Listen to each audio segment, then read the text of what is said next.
Aujourd'hui, n'importe quelle organisation, qu'elle soit petite ou grande, tourne grâce à une sorte de système nerveux numérique. Mais qu'est-ce qui se passe quand ce système commence à avoir des ratés, à tomber malade?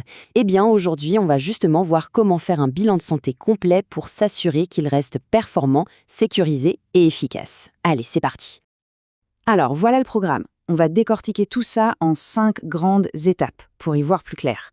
On va commencer par les bases et aller progressivement vers les détails qui font toute la différence. On commence par les fondations. Parce que, logiquement, avant de parler d'audit, il faut bien comprendre ce qu'on audite, n'est-ce pas? Et ça, c'est le fameux système d'information ou SI. Pensez-y comme le moteur invisible qui fait tourner les entreprises modernes. Ce qu'il faut bien retenir, c'est qu'un SI, ce n'est pas juste une pile d'ordinateurs et de serveurs. Non, c'est bien plus que ça.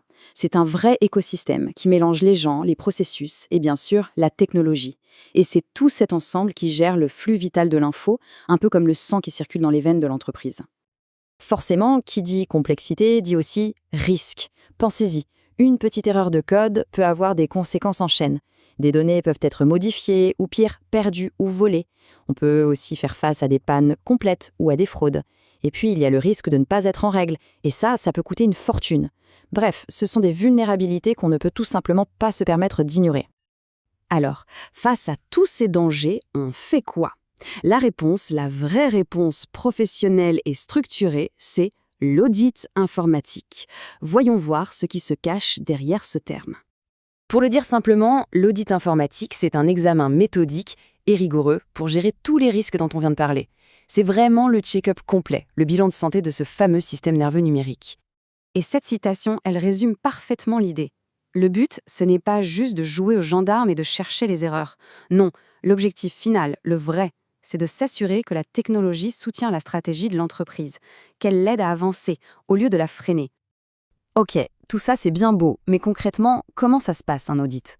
Un auditeur, ça n'arrive pas les mains dans les poches. Il y a un vrai processus, une méthode bien rodée, une sorte de plan de match. Et ce plan de match, il se déroule en 4 grandes étapes, très logiques. C'est une approche qui commence en prenant de la hauteur, pour ensuite plonger dans les détails techniques et finir avec des actions concrètes. C'est un peu un travail de détective en fait. Première étape donc, l'immersion. Avant même de toucher un ordinateur, l'auditeur doit comprendre le terrain de jeu, c'est-à-dire la stratégie de l'entreprise, son organisation, ses règles, bref, tout le contexte. C'est le socle sur lequel tout le reste de l'audit va se construire. Ensuite, deuxième étape, on passe à la cartographie.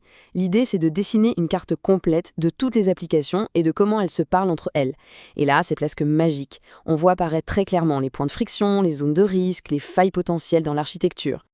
Bon, on a compris le contexte, on a la carte du système, maintenant on arrive au cœur du réacteur, là où tout se joue vraiment, l'évaluation des contrôles. Un contrôle, qu'est-ce que c'est au fond? C'est tout simple. C'est une règle, une procédure, un mécanisme technique, n'importe quoi, qui est mis en place pour s'assurer que le système fait bien ce qu'il est censé faire et qu'il le fait en toute sécurité. Voyez ça comme les garde-fous sur une autoroute numérique. Et là, il y a une distinction super importante à faire entre 2 grandes familles de contrôles. D'un côté, les contrôles généraux. Pour reprendre une image simple, si votre entreprise est une banque, les contrôles généraux, c'est la sécurité du bâtiment, les murs blindés, les caméras de surveillance. Ça protège tout l'environnement. Et de l'autre côté, on a les contrôles applicatifs. Eux, ils sont beaucoup plus spécifiques. Dans notre banque, ce serait la procédure exacte qu'un employé doit suivre pour un virement à son guichet. C'est lié à une tâche précise. Alors concrètement, des contrôles généraux, ça ressemble à quoi? Eh bien, c'est tout ce qui touche à la gestion des accès, qui a le droit d'entrer où, la gestion des changements, comment on s'assure qu'une mise à jour ne va pas tout casser, ou encore la sécurité physique des serveurs et les plans de sauvegarde. En gros, ce sont les fondations de la sécurité. Et les contrôles applicatifs alors? Eux, comme on l'a dit, sont intégrés directement dans un logiciel pour une tâche bien précise. Par exemple, dans un logiciel de paie, ça va être le contrôle qui vérifie que personne ne rentre de lettres dans un champ de salaire, qui enregistre chaque modification ou qui empêche une seule et même personne de créer un nouvel employé et d'approuver son salaire. C'est la fameuse séparation des tâches. Et pour être encore plus précis, on peut même classer ces contrôles applicatifs en 3 types selon leur mission. D'abord, il y a les contrôles préventifs. Leur nom dit tout. Leur but, c'est d'empêcher l'erreur de se produire. C'est la première ligne de défense. L'exemple classique, c'est le champ code postal qui refuse tout simplement que l'on tape des lettres. Ensuite, on a les contrôles détectifs. Eux, ils partent du principe qu'une erreur a pu passer entre les mailles du filet. Leur job, c'est de la repérer après coup, de sonner l'alarme. Un bon exemple, c'est un rapport automatique qui liste toutes les tentatives de connexion infructueuses pendant la nuit. Et pour finir, les contrôles correctifs. Une fois que l'erreur est détectée, il faut bien la corriger. C'est leur rôle.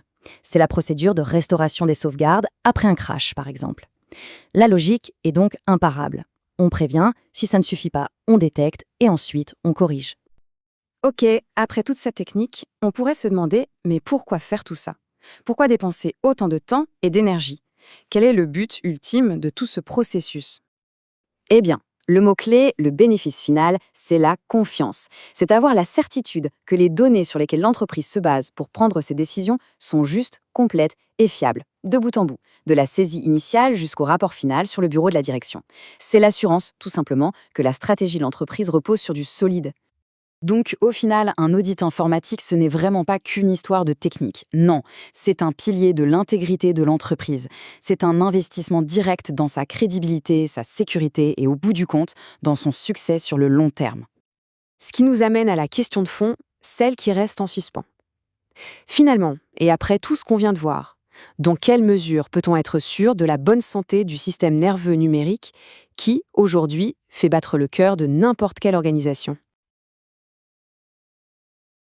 Comment peut-on vraiment faire confiance aux informations qui sortent de ces systèmes informatiques? Je veux dire, ils sont incroyablement complexes et ils gèrent tout aujourd'hui, de la compta d'une multinationale au service public, quoi. C'est la question fondamentale, oui. Et c'est précisément pour y répondre qu'une discipline entière a été développée. L'audit des systèmes d'information. L'audit de SI. Exactement. Et il faut tout de suite corriger une idée reçue. Le but, ce n'est pas de jouer au détective pour simplement trouver des erreurs. Ah non. Non, l'objectif est bien plus large. Il s'agit de fournir ce que le jargon appelle une assurance raisonnable sur la fiabilité, l'intégrité, la sécurité de ces systèmes. C'est un travail de construction de la confiance, en fait. D'accord. Vu. Un peu peut-être, mais les enjeux derrière sont absolument passionnants. C'est la machinerie invisible de notre monde. C'est exactement ça. Notre mission, du coup, c'est de plonger dans cette machinerie. On va essayer de démystifier le processus, de la planification jusqu'au rapport final, pour bien comprendre comment les auditeurs s'assurent que les rouages numériques qui nous entourent tournent comme il faut. Alors commençons par le tout début, avant même de regarder une seule ligne de code. L'auditeur, il doit penser au risque. De quoi parle-t-on exactement? C'est la fondation de tout l'audit. Le guide pratique marocain les décompose très bien en 3 catégories. D'abord, il y a ce qu'on appelle le risque inhérent. Le risque inhérent? C'est le risque qu'une erreur, une anomalie, existe tout simplement, à cause de la nature même de l'activité. Par exemple, une activité de trading financier, c'est intrinsèquement plus risqué qu'une simple gestion de stock. D'accord, c'est le risque brut, en quelque sorte, le point de départ. C'est ça. Ensuite vient le risque lié au contrôle. C'est le risque que les propres systèmes de contrôle de l'entreprise, qu'ils ne détectent pas ou ne préviennent pas cette erreur. L'entreprise a mis des garde-fous, mais ils ont des failles. Ok. Et enfin, le troisième, qui est toujours un peu délicat à admettre, le risque de non-détection. C'est le risque que les procédures de l'auditeur lui-même ne lui permettent pas de trouver l'anomalie qui a échappé au contrôle. C'est une forme d'humilité, en fait. L'auditeur n'est pas omniscient. C'est un point absolument fondamental que toutes les normes martèlent. L'auditeur, il a une obligation de moyens, Pas de résultat? pas une obligation de résultat. Il ne peut jamais garantir à 100% l'absence totale d'anomalies. Et ce qu'il faut bien comprendre, c'est que ces 3 risques, ils sont multiplicatifs. Ah oui. Si le risque inhérent est très élevé et que les contrôles internes sont très faibles, le risque que l'auditeur passe à côté de quelque chose, il grimpe en flèche. C'est pour ça que la première chose qu'un auditeur évalue, c'est pas tant le système lui-même que la culture de contrôle de l'entreprise. D'accord. Donc, si un auditeur ne peut pas tout vérifier, comment il décide où concentrer ses efforts? C'est un peu comme chercher une aiguille dans une botte de foin numérique gigantesque. C'est exactement le but de la planification. C'est un point sur lequel la norme ISA 300 insiste énormément. Une bonne planification, ça sert à porter une attention appropriée aux domaines importants. Logique. Pour y arriver, la démarche, telle que décrite dans le guide de la Cour des comptes, commence par 2 étapes très concrètes. La première, la prise de connaissance de l'informatique de l'entité. J'imagine que ça doit être un défi immense pour les auditeurs. La technologie évolue tellement vite. C'est le défi permanent de la profession, oui. Comment ils font pour rester pertinents? Pour ne pas se faire complètement dépasser par la direction des systèmes d'information qu'ils sont censés auditer? Ça demande une formation continue, une spécialisation. Concrètement, cette prise de connaissance, ça veut dire qu'il faut comprendre l'organigramme de la DSI, sa stratégie, son budget, l'architecture générale des systèmes. C'est une immersion, hein. D'accord. Et après cette vue d'ensemble, on passe à la deuxième étape, la cartographie des applications. Et en lisant le guide, j'ai été surprise par le niveau de détail de cette cartographie. Ce n'est pas juste une liste de logiciels, quoi. Non, c'est bien plus que ça. Pour chaque application, l'auditeur veut connaître ses fonctionnalités, sa date de mise en service, si elle est hébergée en interne ou dans le cloud, la date de la dernière modification, et même attribuer un score de criticité, souvent de 1 à 5. On a une véritable radiographie du paysage informatique. Exactement. Cette cartographie, c'est la carte routière de l'auditeur. Elle lui permet d'identifier les carrefours dangereux, les autoroutes de l'information critique, où il va devoir concentrer ses contrôles. Justement, parlons-en de ces contrôles. Une fois que cette carte du territoire est établie, l'auditeur se met au travail. Que teste-t-il vraiment? Il va évaluer l'efficacité de ce qu'on appelle les contrôles. Et là, il faut faire une distinction fondamentale qu'on retrouve partout entre deux grandes familles. Les contrôles généraux des technologies de l'information, les CGTI, et les contrôles applicatifs. Attendez, pour être sûr de bien suivre. C'est un peu comme la sécurité d'un grand immeuble de bureaux. Il y aurait la sécurité globale du bâtiment, les portées d'entrée verrouillées, les gardes. Ça, ce seraient les contrôles généraux. C'est une excellente analogie. C'est exactement ça.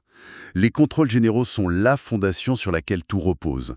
Ils s'appliquent à tout l'environnement informatique. D'accord. On y trouve typiquement la gestion des accès logiques. Qui a le droit de se connecter à quoi et avec quel niveau de privilège? Ou la gestion des changements. Comment on s'assure qu'une mise à jour d'un programme ne va pas créer une faille? Ou tout perturbé. Voilà. Il y a aussi la sécurité physique du centre de données, les plans de sauvegarde. Si ces fondations sont fragiles, peu importe la qualité de ce qui se passe à l'intérieur des bureaux. D'accord pour les contrôles généraux. Mais honnêtement, si la sécurité du bâtiment est parfaite, est-ce que ce qui se passe dans un bureau individuel est si important? Les auditeurs ne passent pas 90% de leur temps sur ces grands contrôles généraux? C'est une très bonne question. C'est une erreur de perspective assez courante, en fait.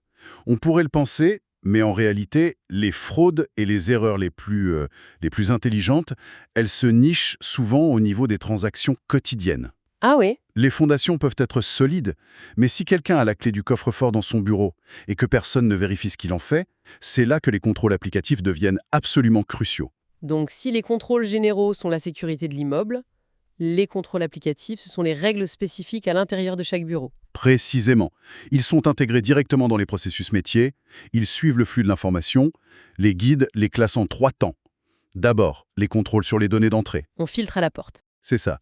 L'objectif est de s'assurer que seules des données valides, complètes et autorisées entrent dans le système. L'exemple le plus simple, c'est un champ de formulaire sur un site web qui attend une date de naissance et qui va rejeter la saisie si on essaie d'y mettre du texte. D'accord. Deuxième temps, les contrôles sur le traitement. Une fois que la donnée est entrée, on veut s'assurer qu'elle est traitée correctement, sans être perdue ou altérée. On vérifie que le message est arrivé intact à destination? Voilà. Un exemple typique, c'est un contrôle de rapprochement automatique qui va vérifier que la somme des factures émises dans le système de vente correspond bien à ce qui a été comptabilisé dans le système financier. Ok, je vois. Et enfin, troisième temps, les contrôles sur les données de sortie. Ici, on s'assure que les résultats finaux, comme les rapports, les fichiers de paie, sont exacts, complets et que leur distribution est sécurisée. Et là, j'imagine que la piste d'audit est essentielle. Ah oui, la fameuse piste d'audit. Cette trace numérique qui permet de reconstituer tout le parcours d'une transaction, de sa création à son impact final. C'est un contrôle de sortie, mais aussi de traitement absolument clé. Un concept qui revient sans cesse dans les sources et qui est un peu à la croisée des chemins, c'est la séparation des fonctions. L'idée que la personne qui saisit une commande ne devrait pas être la même que celle qui autorise son paiement. C'est l'un des principes les plus anciens et les plus efficaces du contrôle interne. Empêcher une seule personne de contrôler un processus de bout en bout est fondamental pour prévenir les erreurs et, surtout, les fraudes. Vous avez un exemple en tête? Je me souviens d'un cas dans une PME. La même comptable pouvait créer de nouveaux employés dans le système de paie et lancer les virements. Oh là! Pendant des mois, elle s'est versée un deuxième salaire sous le nom d'un employé fictif. Une simple séparation de ces deux fonctions aurait rendu cette fraude quasiment impossible. C'est pour ça que c'est un principe non négociable pour un auditeur. Ça semble si évident, mais j'imagine que c'est plus facile à dire qu'à faire, hein, surtout quand une entreprise utilise un de ces énormes logiciels intégrés comme SAP, les PGI ou ERP. Est-ce que ça simplifie ou ça complique l'audit de cette séparation? Ça change complètement la donne. Un PGI, c'est le système nerveux central d'une organisation. Il intègre tout, la compta, les achats, les stocks, les RH. Tout dans une seule base de données. L'avantage théorique est immense. Oui, la saisie unique, la mise à jour en temps réel. Exactement. La traçabilité est, en principe, bien meilleure. Mais Mais il y a un mais. il y a un mais de taille, oui. Les sources le soulignent bien, ce sont des projets extrêmement coûteux, complexes à mettre en œuvre, et surtout, c'est le logiciel qui impose sa logique. C'est l'entreprise qui doit souvent adapter ses processus au PGI, pas l'inverse. Et pour l'auditeur? Pour un éditeur, ça veut dire que les contrôles ne sont plus dans des procédures manuelles ou des tableurs Excel. Ils sont intégrés, parfois cachés, dans les milliers de paramètres de configuration du PGI. L'audit devient alors un audit de la configuration de ses droits, à l'intérieur du monstre. Tout cela nous amène à la question de la sécurité globale. Les guides parlent de l'information comme d'un actif précieux. Comment l'auditeur évalue-t-il sa protection? Il l'aborde sous deux angles complémentaires. D'abord, il y a la sécurité physique, le côté château fort, si vous voulez. Les murs et les douves du royaume numérique. C'est une bonne image, oui. Qui a le droit d'entrer dans la salle des serveurs? Est-elle protégée contre les incendies, les inondations, les coupures de courant? C'est la protection des infrastructures. D'accord. Et l'autre angle? L'autre angle, c'est la sécurité logique, qui protège les données elles-mêmes. C'est la gestion des mots de passe, leur complexité, leur renouvellement, la protection du réseau avec des pare-feux, les antivirus, tout ce qui empêche un intrus de pénétrer dans le système. Et les auditeurs n'inventent pas ces règles. Ils s'appuient sur des standards internationaux pour faire leur évaluation, j'imagine. Absolument, ils ne travaillent pas dans le vide. Ils utilisent des référentiels reconnus qui leur fournissent une grille de lecture. Les sources en citent plusieurs, mais les deux plus importants sont probablement COBIT, pour la gouvernance des SI, et la famille de normes ISO 27000, qui est la référence mondiale en matière de sécurité de l'information. Ça permet de parler le même langage, en fait. Voilà, et de baser son jugement sur des critères objectifs reconnus par tous. D'accord. Donc, après ce travail de titan, la planification, la cartographie, les tests, qu'est-ce qu'il en ressort? Quel est le livrable final pour l'organisation? Le but ultime de l'audit, ce n'est pas de produire un rapport qui pointe les problèmes, c'est d'aider l'organisation à s'améliorer. Le livrable clé, ce sont donc les recommandations. L'objectif est de formuler des pistes d'amélioration concrètes, pragmatiques, pour renforcer les processus. Et en lisant le guide sur ce sujet, un point m'a vraiment marqué. C'est cette mise en garde très forte contre les recommandations vagues. Ah oui, Il y a même une liste de formulations à bannir, comme celle qui commence par « réfléchira »,« étudier la possibilité de » ou « envisager de ». c'est un point absolument essentiel qui distingue un bon d'un mauvais auditeur. Ces formulations, c'est le signe d'une pensée molle. Ça ne mène à aucune action. Une recommandation doit être précise. Donnez-moi un exemple. Dire « envisager de renforcer la politique de mot de passe », ça ne sert à rien. Une recommandation exploitable serait « mettre en œuvre d'ici 3 mois une nouvelle politique de mot de passe sous la responsabilité du directeur de la sécurité, imposant une longueur minimale de 12 caractères ». Vous voyez ? Oui, on sait qui doit faire quoi, pour quand et comment on vérifiera. C'est la différence entre une idée et un plan d'action. Exactement. Et la boucle n'est complète qu'avec la dernière étape, souvent négligée, le suivi des recommandations. Un audit dont les conclusions finissent au fond d'un tiroir est un audit inutile. Il faut un suivi formel pour s'assurer que les plans d'action sont bien mis en œuvre. Si on essaie de prendre un peu de hauteur, on voit que l'audit de SI est bien plus qu'une simple chasse aux erreurs techniques.